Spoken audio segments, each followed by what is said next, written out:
Subscribe to the channel and hit the like button if you enjoyed this.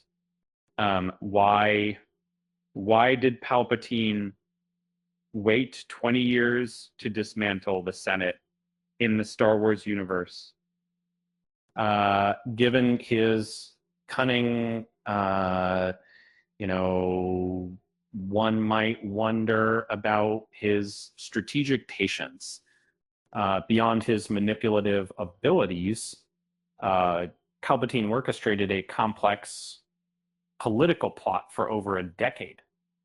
And that this suggests his capabilities were immense, leaving us curious about why he tolerated the Senate after Revenge of the Sith.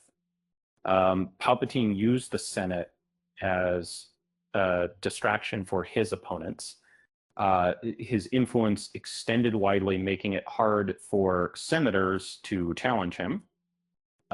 Yet the Senate offered his adversaries baseless optimism. Mon Mothma thought political means could defeat the Empire, unaware it was just a clever disguise by Palpatine. In Darth Vader comic issue 1, it's revealed Palpatine abolished the Senate after building the Death Star. He thought he no longer needed it as however, this decision backfired into inaccuracy. It's possible. Without the Senate to divert attention, the rebellion united. The Death Star's destruction left Palpatine weaponless.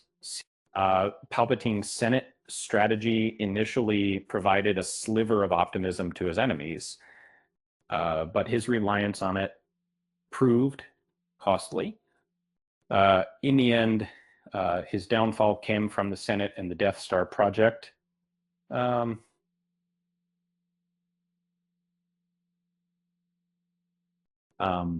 Imagine the guy who could control the minds of senators couldn't even foresee the Death Star's destruction by a farm boy. With that said, thanks for watching, and until next time.